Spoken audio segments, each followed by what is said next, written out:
Thank you, Mr Speaker. And can I, on behalf of those of us on these benches, wish you all the best for your impending retirement and salute you, sir, for the way that you have stood up for the democracy of this House in order at this time of crisis that we hold the government to account. We trust that you enjoy your many passions in retirement. You'll always be welcome up in Scotland, and if you need to visit a football team as an antidote to Arsenal, you'll always be welcome at Easter Road to see the mighty Hibernian. And let me,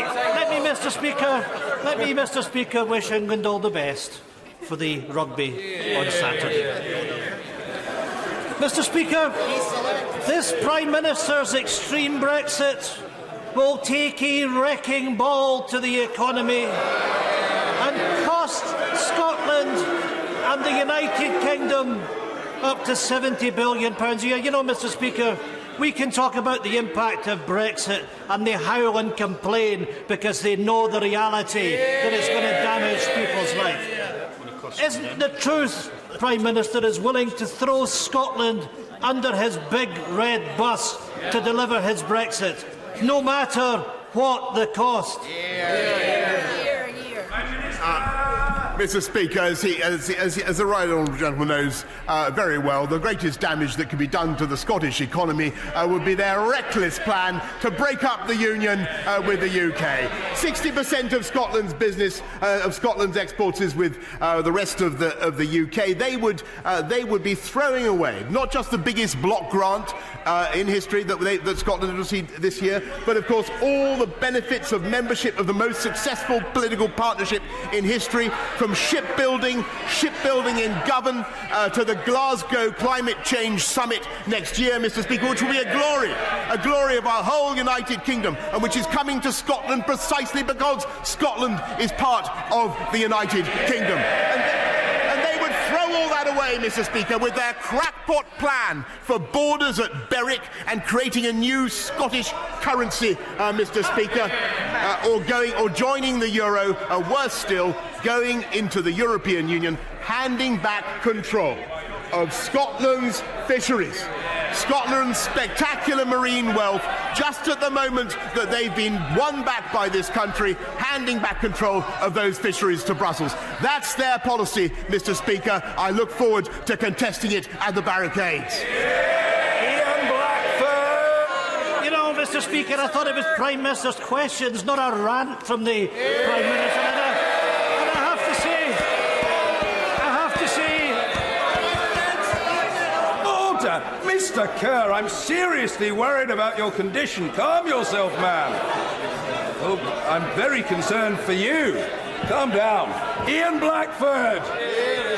Well, I certainly wish Mr Grant all the best for his future, because he's not coming back like so many of the Scottish Conservatives. And, you know, we hear that the Prime Minister's going to be coming up to Scotland in the election campaign. Can I tell the Prime Minister he's welcome, because each time he comes to Scotland he drives SNP supporters up. Mr Speaker, Scotland didn't vote for Brexit, and we won't have it forced upon us. Isn't it clear that the Scottish National Party is the only party standing up for Scotland's interests and respecting our democratic decision to remain in the European Union? Mr Speaker, this coming election will be one of the most important in Scotland's history. Only a vote for the SNP can secure the escape route for Scotland away from this Brexit mess, from the chaos of Westminster, the austerity of the Tories, and to protect Scotland's right to choose our own future as an independent country in Europe. Well, Mr Speaker, I'm sorry if I seem to rant at the right honourable gentleman, but if I may say, Mr Speaker, well, he does rant quite a lot about independence for Scotland, and he bangs on about it endlessly. Why does he go on about Scottish independence so much? It's because he wants to conceal what the SNP government is actually doing in Scotland, Mr Speaker, and they are diabolical for the Scottish economy. They have the highest taxes in the UK. They're not running either health or education well. That is why they're so monomaniacal about independence and smashing the union, Mr. Speaker. And actually, when I look at the good things that are happening in Scotland, and there are some wonderful things happening, it is very often thanks to Scottish Conservatives who are delivering £200 million, Mr. Speaker, for Scottish farmers, all thanks to the intercessions of Scottish Conservatives, the biggest ever block grant from London to Scotland, Mr. Speaker, and, of course, it is Scottish Conservatives who can be relied upon, unlike any other party in Scotland, unlike Labour, unlike the SNP, to keep the union together, the most successful political partnership in history. The House must calm itself. The truth is that one person's rant is another person's stream of passionate and uninterrupted eloquence. Mr. Nigel Evans. Thank you, Mr. Speaker. As your former Deputy Speaker, can I say that nobody has sat in that chair who has done more to defend and promote the rights of LGBTI people in this country and throughout the world, and when so many people live in fear of being born the way they are. I salute you. Thank you.